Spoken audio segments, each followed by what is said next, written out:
1 Reis, capítulo 20, versículo 1 ao capítulo 21, versículo 29. Por esse tempo, Ben-Hadad, rei da Síria, mobilizou seu exército com apoio de 32 reis aliados e seus carros de guerra e cavalos. Eles cercaram Samaria e a atacaram. Ben-Hadad enviou mensageiros à cidade para dizer a Acabe, rei de Israel: assim diz Ben-Hadad: sua prata e seu ouro são meus, bem como suas esposas e os melhores de seus filhos. Está bem, ó meu senhor, o rei, respondeu o rei de Israel, tudo o que tenho é seu.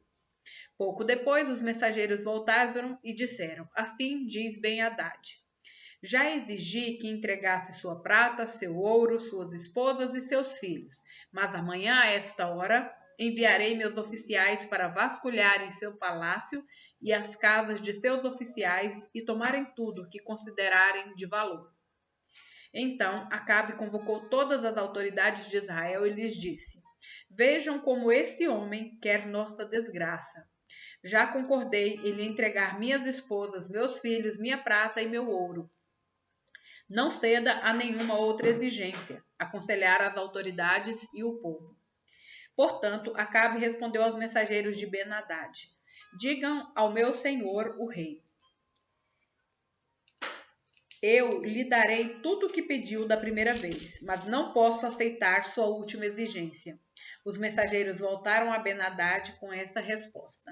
Então Ben-Hadad enviou a seguinte mensagem a Acabe: que os deuses me castiguem severamente se restar pó suficiente de Samaria para dar um punhado a cada um de meus soldados.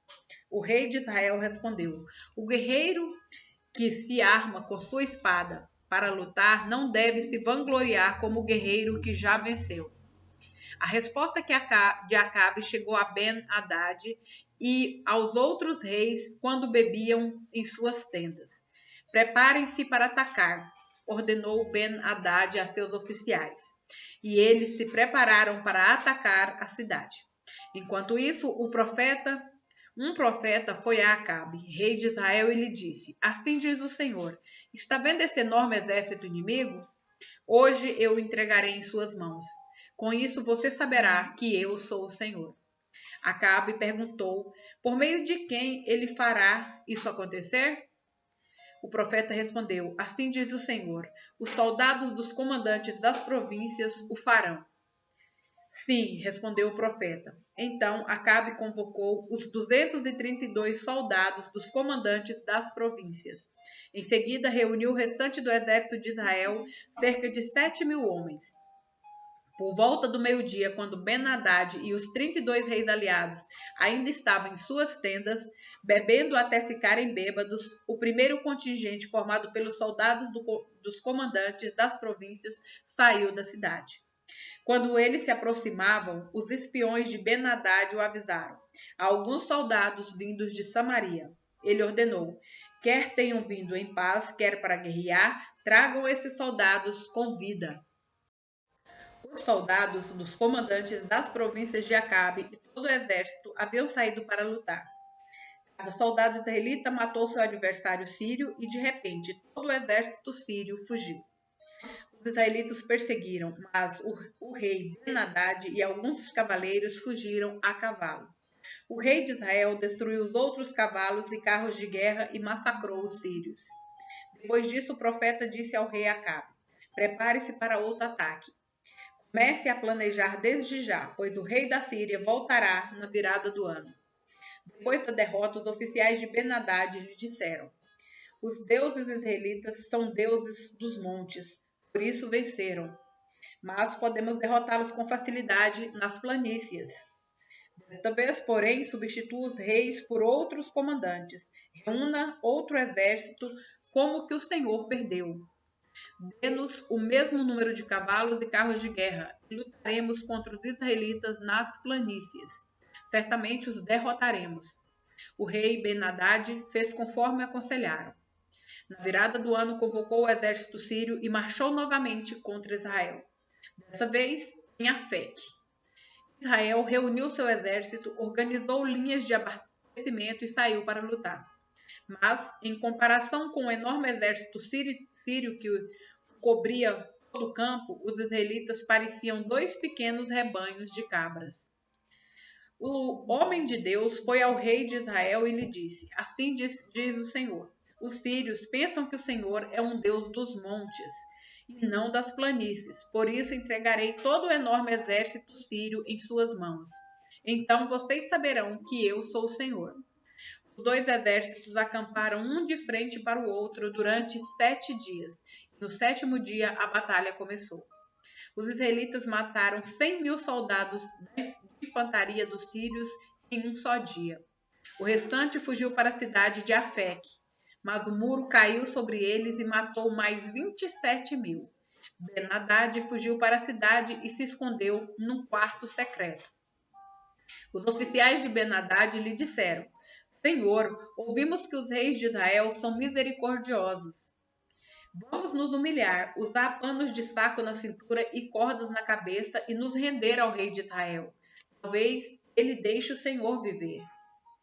Então, vestiram panos de saco e cordas, foram ao rei de Israel e suplicaram: Seu servo Ben-Hadad diz: Peço que me deixe viver. O rei de Israel respondeu: Ele ainda está vivo? Ele é meu irmão. Os homens interpretaram isso como um bom sinal e, aproveitando essas palavras, responderam: Sim, seu irmão Ben-Hadad. Vão buscá-lo, disse o rei de Israel. E quando Ben-Hadad chegou, Acabe o convidou para subir em sua carruagem.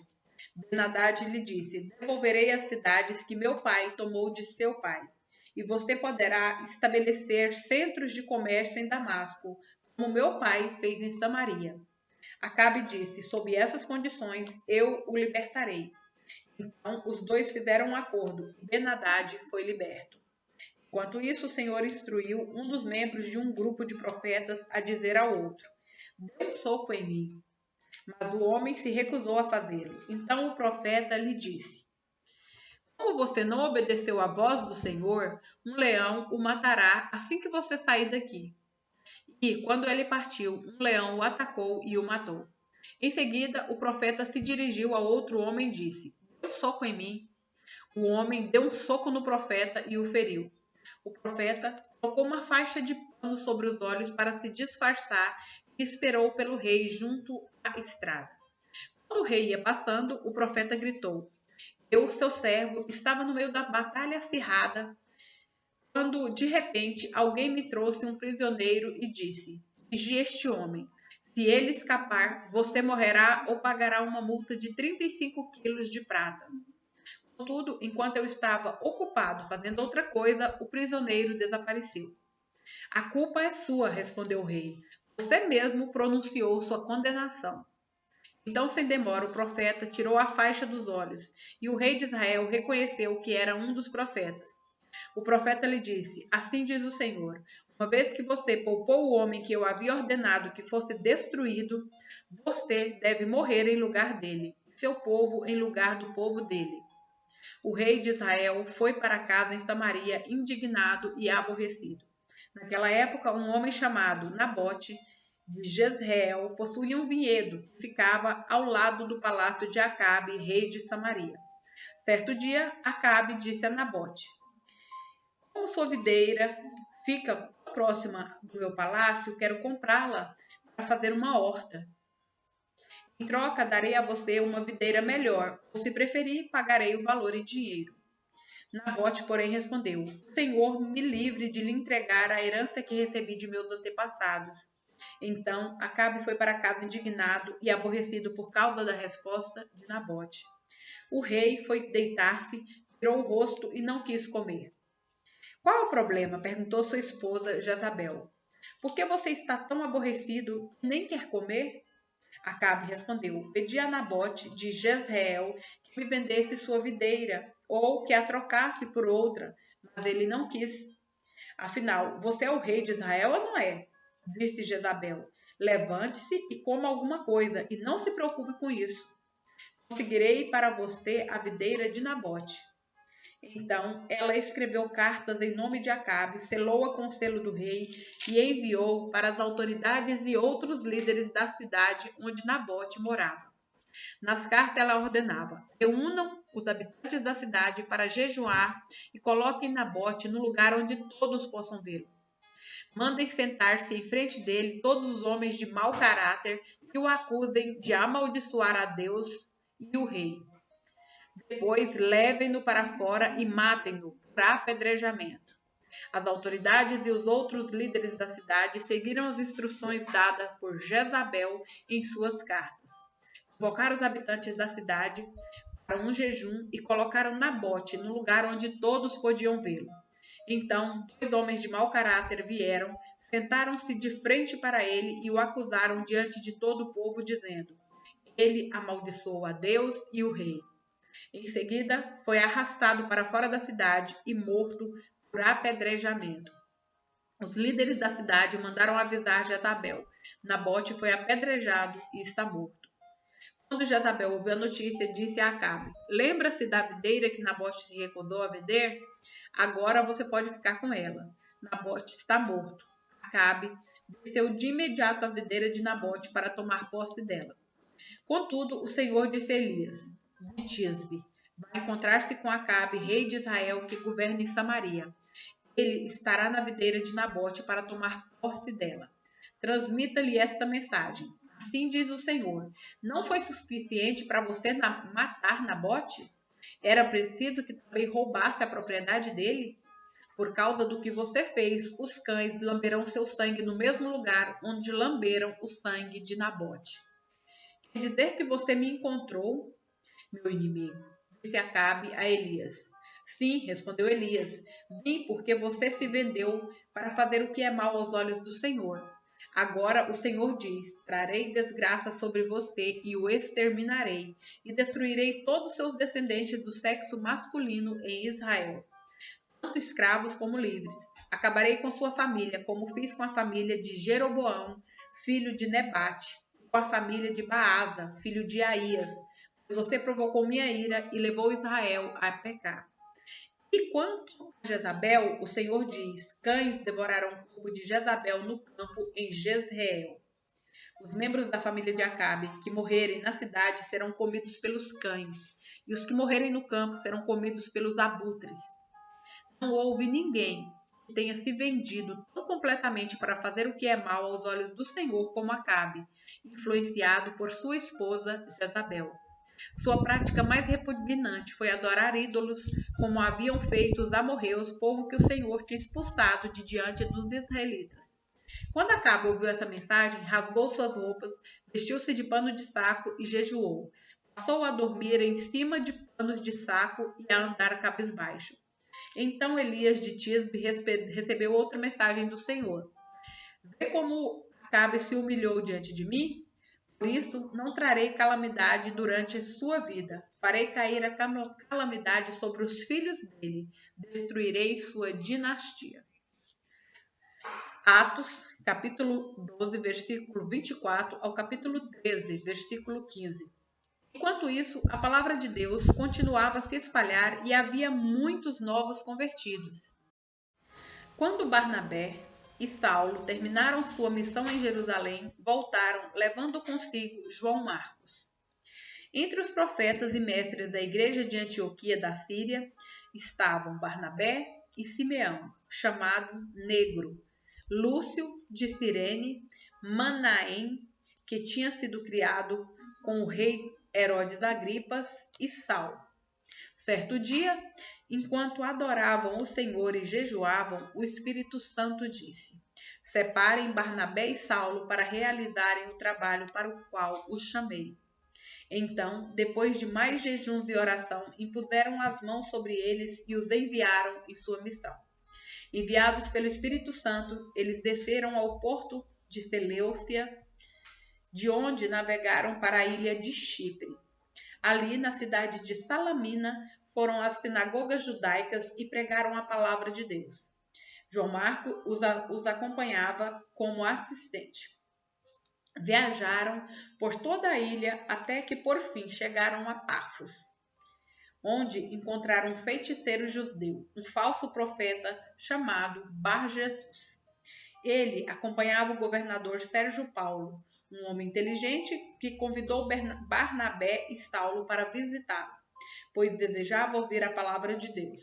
Mas Elimas, o feiticeiro, esse é o significado de seu nome, opôs-se a eles na tentativa de impedir que o governador viesse a crer. Cheio do Espírito Santo, Saulo, também conhecido como Paulo, encarou Elimas nos olhos e disse: Filho do diabo, cheio de toda espécie de engano e maldade, e inimigo de tudo que é certo, quando deixará de distorcer os caminhos retos do Senhor? Preste atenção, pois o Senhor colocou a mão sobre você para castigá-lo, e você ficará cego, sem conseguir ver a luz do sol por algum tempo. No mesmo instante, neblina e escuridão cobriram-lhe os olhos e ele começou a tatear, suplicando que alguém o tomasse pela mão e o guiasse. Quando o governador viu o que havia acontecido, creu, muito admirado com o ensino a respeito do Senhor. Paulo e seus companheiros saíram de Pafos no navio e foram a Panfília, onde aportaram em Pergue. Ali, João Marcos os deixou e voltou para Jerusalém. Paulo e Barnabé prosseguiram para o interior, até Antioquia da Pisídia. No sábado, foram à sinagoga. Depois da leitura dos livros da lei e dos profetas, os chefes da sinagoga lhes mandaram um recado. Irmãos, se vocês têm uma palavra de encorajamento para o povo, podem falar. Salmos, capítulo 137, versículos 1 ao 9. Junto aos rios da Babilônia, sentamos e choramos, ao nos lembrarmos de Sião. Pusemos de lado nossas harpas e as penduramos nos galhos dos salgueiros. Os que nos levaram cativos queriam que cantássemos. Nossos opressores exigiam uma canção alegre. Cantem para nós uma canção de Sião. Mas como poderíamos cantar as canções do Senhor estando em terra estrangeira? Se eu me esquecer de ti, ó Jerusalém, que minha mão direita perca sua habilidade, que minha língua se prenda ao céu da boca, se eu não me lembrar de ti, se não fizer de Jerusalém minha maior alegria. Ó Senhor, lembra-te do que os edomitas fizeram no dia em que Jerusalém foi conquistada. Disseram, destruam-na, arrastem-na até o chão. Ó Babilônia, você será destruída. Feliz é aquele que lhe retribuir por tudo o que fez contra nós. Feliz aquele que pegar suas crianças e as esmagar contra a rocha. Provérbios, capítulo 17, versículo 16. De nada adianta pagar para instruir o tolo, pois ele não tem vontade de aprender.